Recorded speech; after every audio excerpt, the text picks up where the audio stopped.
به نام خداوند جان و خرد که از این برتر اندیشه بر نگذرد.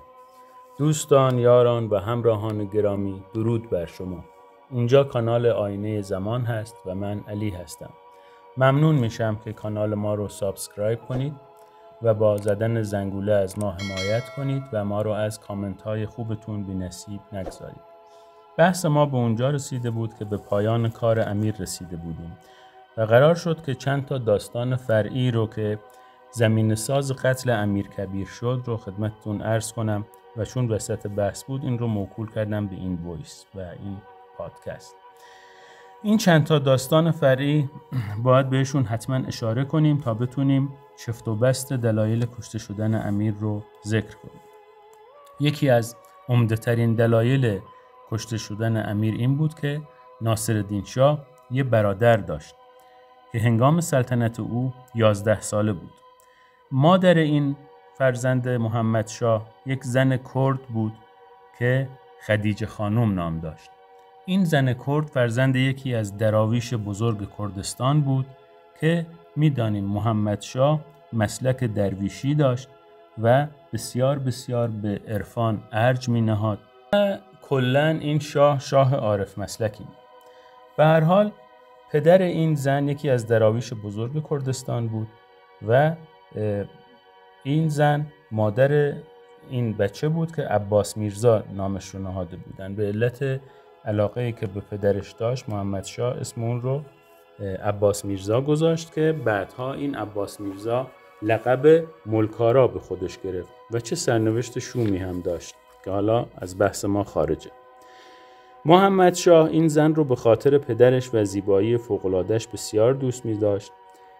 خدیجه خانم وقتی که این بچه به دنیا اومد زمانی بود که محمد شاه نسبت به این تردید داشت که آیا ناصرالدین شاه بچه خودش هست یا نیست. داستان شما قبلا خدمت شما عرض کردم که رفت و آمدهای میرزا آقاخان نوری به محل زندگی مهد اولیا اون رو به هر حال وادار کرد که شک به دلش بیفته که آیا این بچه خودش بود یا نه. در نتیجه دلبستگی بسیار زیادی محمد شاه به عباس میرزا داشت. چندین بار به زبون آورده بود که ولیعهد من اینه و خیلی علاقه‌مند بود عباس میرزا رو ولیعهد خودش بکنه با توجه به علاقه‌ای هم که به مادرش داشت و نفرتی که از مهد اولیا داشت و مطمئنا اگه عمرش وفا میداد حتما به طریقی ناصرالدین میرزا رو از ولایت عهدی خلع میکرد و این عباس میرزا رو به جای اون مینشاند. هیچ تردیدی در این نیست. اینا همه تو دربار هستن و این رو ما میدونیم که مهد اولیا از فرق سر تا نوک پا دشمن امیر هست و چون وقتی امیر سر کار میاد تمامی فرامین مهد اولیا رو ملقا میکنه و او زنی قدرت طلب بود و از دخالت در امور مملکتی به اصطلاح اون منع شده بود بعد از صدارت امیر. وقتی هم که دخترش رو به امیر داد به این امید داد که نزدیکی با امیر پیدا بکنه و دستش به دخالت به امور مملکت باز بشه، ولی امیر جلو او ایستاد. داستان خدیجه رو داشته باشید که پیوسته ناصرالدین شاه نگران برادر کوچیکه هست. تا بریم مقداری دورتر، در زمان محمد شاه که در تبریز بود، یعنی ولیعهد فتحعلی شاه شده بود بعد از مرگ پدرش، یه آدمی از فرنگ میاد یه مقداری گل مصنوعی به دربار او میاره و زنهای دربار و مهد اولیا خیلی از این گلها خوششون میومد چون تا الان ندیده بودن. خیلی هم سعی کردن که کاری کنن اونها هم بتونن از این گلها بسازن یا داشته باشن ولی نتونستن. محمد میرزای ولیعهد حاج عباس نامی رو به فرنگ میفرسته و میگه تو برو گلسازی یاد بگیر و برگرد به خانمهای حرم هم گلسازی یاد بده. عباس آقا میره میبینه با این کاری که دختران با دستای ظریفشون دخترای جوون انجام میدن و دست زمخت و پینو بسته خودش رو نگاه میکنه، میبینه این کار ازش بر نمیاد. به این فکر میفته یکی از زنهای گلساز رو به تهران بیاره با خودش. در نتیجه یک بیوه زن زیبایی رو گیر میاره و بهش وعده میده که من تو رو به تهران میبرم، شما گلسازی خودت رو به اونجا بیار و شما جزء حرم میشی و جزء اشراف دربار ایران میشی. خلاصه زن راضی میشه. در راه به زنه میگه بیا شما با من ازدواج کن. زن هم قبول میکنه. در نتیجه حاج عباس رو ایشون رو مسلمون میکنه و با او عقد میکنه و به عنوان همسر خودش برمیگرده به دربار محمد شاه که الان دیگه شاه شده.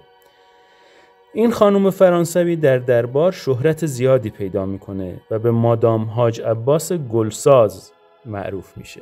مادام حاج عباس گلساز منشأ اثراتی در دربار میشه نگفتنی و نشنیدنی. اما این از اون زنهایی که خلاف اون چه که به اصطلاح فقط در قدرت به کار میبرد تدبیر داشت.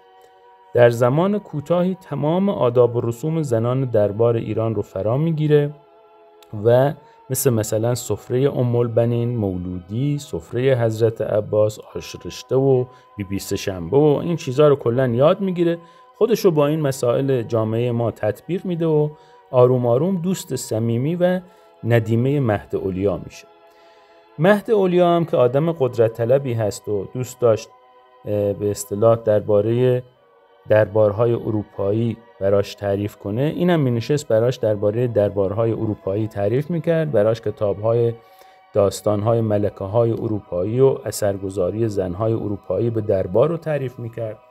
یک بار زنهای حرم که به ابن بابویه میرفتن، معمولاً گردشگاه تمام مردم قبرستون بود، چون واقعاً پارک یا چیزی دیگه وجود نداشت. این بود که مردم بساطشون رو به اصطلاح جمع میکردن میرفتن قبرستون، اونجا جیلو پهن میکردن و چایی دم میکردن و به هر حال خوراکی میخوردن. تو یکی از این به اصطلاح دوره همی ها که اینا میرن ابن بابویه و قبرستون تهران بوده، این مینالیده که ما چجوری از پس امیر بر بیایم. مادام حاج عباس گلساز به او یاد میده و میگه این خدیجه که به اصطلاح مادر عباس میرزا زن خوشگلی هست، شما باید شایعه درست کنی که امیر خاطرخواه خدیجه شده و این خاطرخواهی خطرناکه. چرا؟ چون اگه امیر خدیجه رو همسر خودش کنه، اون وقت حتما میخواد پسرش هم شاه کنه.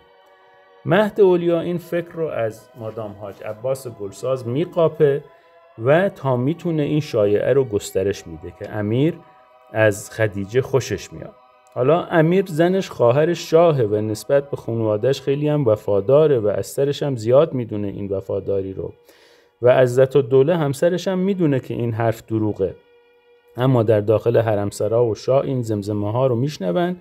بعد اینجا یه سفری هم به اصفهان پیش میاد، تمام دربار به اصفهان حرکت میکنن، خدیجه و عباس میرزا پسرش هم به اصفهان میبرن، اما در طول این سفر زمزمه ها هی بالا میگیره.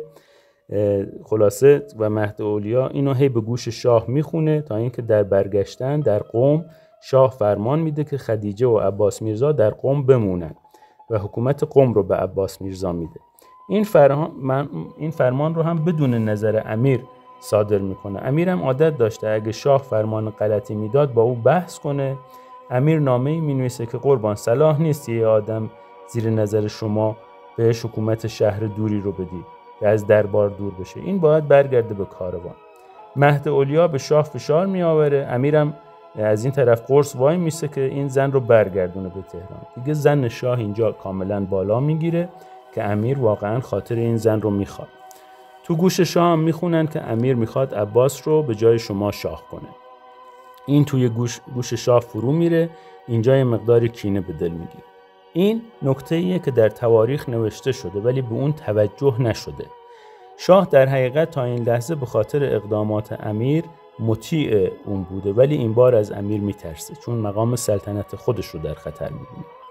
در ماجرای برگردوندن خدیجه و پسرش به تهران، مکاتبات شاه و امیر به جاهای باریکی میکشه و امیر متوجه میشه که شاه چه سوء ظن‌هایی به امیر داره و در نامه‌ای که امیر به شاه مینویسه بهش میگه که شما حق ندارید به من سوء ظن داشته باشید و این کلمه حق ندارید کلمه بسیار بزرگی هست که مخاطبات رو به خشونت و بی‌ادبی میکشه.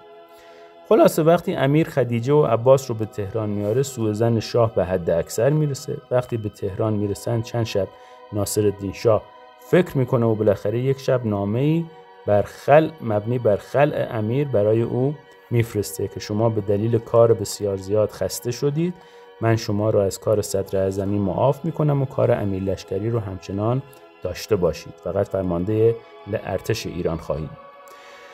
امیر هم از این نامه عصبانی و وحشت زده میشه و عصبانیتش هم بدجوری نشون میده، چون جلسه معارفه صدر اعظم جدید هست و صدر اعظم جدید هم که تبعه انگلیس هست و با اقوای مهد علیا و حمایت سفارت انگلیس به این امر پیشنهاد شده، کسی نیست جز میرزا آقاخان نوری.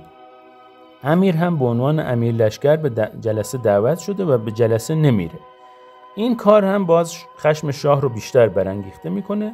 بعد از این سوء تفاهم با مشورت عزتالدوله همسرش که بهش میگه برای ملاقات با شاه آماده باش، برو ملاقات کن، نذار این سوء تفاهم‌ها بالا بگیره. حالا گرچه این رو ما داریم، امیر تقاضای ملاقات با شاه رو کرده که شاه نپذیرفته و در نتیجه امیر به شدت دچار ترس میشه. اینجا اتفاق بسیار بدی هم که میفته این وسط اینه که برادر امیر میاد خودشو که در خطر میدونه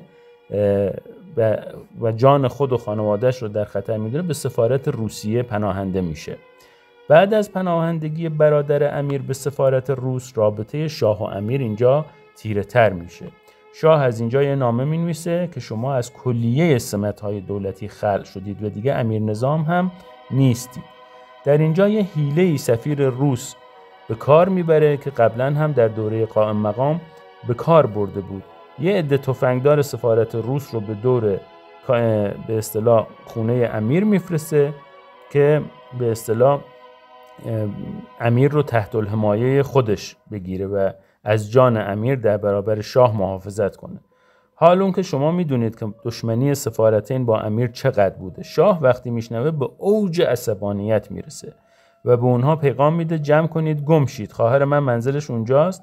خلاصه این کار سفیر روس که سیاست بوده بدنامی بسیار عظیمی برای امیر به وجود میاره و من معتقدم این آدم حیله‌گر تعمدن این کار رو انجام داد که کار امیر رو یکسره بکنه.